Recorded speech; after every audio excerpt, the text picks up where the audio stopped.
Assalamualaikum warahmatullahi wabarakatuh. Perkenalkan, nama saya Gebi Audrey Salsabila Nasution dari kelas 2A semester 3, mahasiswi Akademi Kebidanan Prima Husada Bogor. Di sini saya akan menjelaskan mengenai anatomi panggul, anatomi kepala janin, bidang Hodge dan station guna memenuhi tugas dari salah satu mata kuliah asuhan kebidanan persalinan dengan dosen pembimbing yaitu Ibu Nina Yusnia, SST, MKes.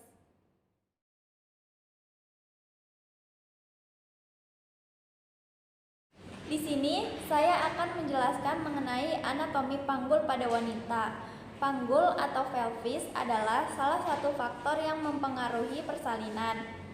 Panggul dibagi menjadi dua bagian, yaitu bagian keras yang dibentuk oleh tulang, kemudian bagian lunak yang dibentuk oleh otot-otot dan ligamen. Lalu bagian keras pada panggul itu dibagi menjadi dua, yaitu pelvis mayor yang merupakan tempatnya organ-organ pencernaan, kemudian ada pelvis minor yang merupakan tempatnya organ-organ genitalia internal. Tulang panggul terdiri atas 3 tulang, yaitu yang pertama ini ada tulang oskoksa, yaitu 2 tulang pangkal paha, kemudian ada os yaitu tulang kelangkang, dan yang terakhir ada oskoksigis, yaitu tulang tungging. Pada os ini terdiri dari 5 ruas, yaitu yang ini 1, 2, 3, 4, 5. Kemudian pada os sakrum terdapat promontorium, sayap sakrum. Lalu pada bagian belakangnya terdapat cuit-cuit berduri yang dinamakan crista iliaca. Kemudian lengkung kaudal. Lalu di sini ada artikulasio sacroiliaca, yaitu penghubung antara os ilium dan os sacrum. Kemudian pada oskocigis terdiri dari 3 sampai 5 ruas tulang dan akan fleksibel memanjang 1 sampai 2 cm sehingga memudahkannya jalannya persalinan.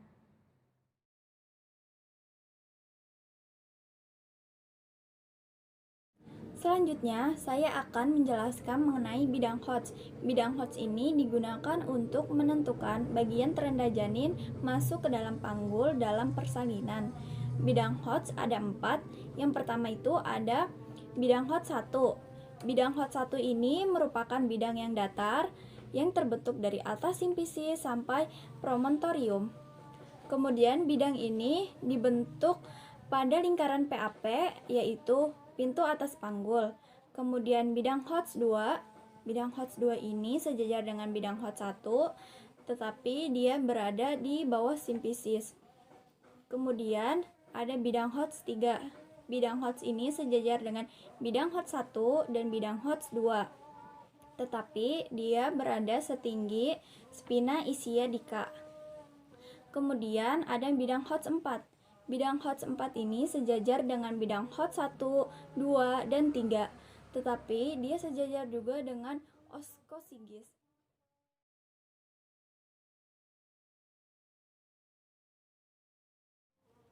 Selanjutnya, saya akan menjelaskan mengenai station.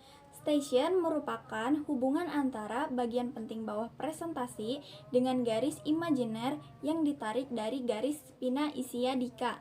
Nah, di sini adalah garis spina ischiadica. Station ini merupakan istilah untuk menggambarkan tingkat Dysyncytius. Tingkat Dysyncytius itu merupakan turunnya kepala janin pada jalan lahir. Nah, di sini ada namanya zero station. Zero station ini berarti kepala bayi atau puncak kepala bayi ini telah sejajar dengan spina ischiadica. Ini dia. Nah, kalau misalkan station ini berada di min 3, ini berarti kepala bayi ini masih mengambang. Nah, lalu Apabila stasiun ini berada di +3, berarti kepala bayi ini siap crowning atau sudah siap dilahirkan. Selanjutnya, stasiun ini berhubungan dengan bidang Hodge. Bidang Hodge 1 ini merupakan -5, -4, dan -3 dari stasiun. Lalu bidang Hodge 2 merupakan -2 dan -1 dari stasiun. Kemudian bidang Hodge 3 merupakan zero station atau telah sejajar dengan spina Isiadica. Kemudian yang terakhir bidang Hodge 4. Bidang Hodge 4 merupakan +4 dan +5 dari stasiun.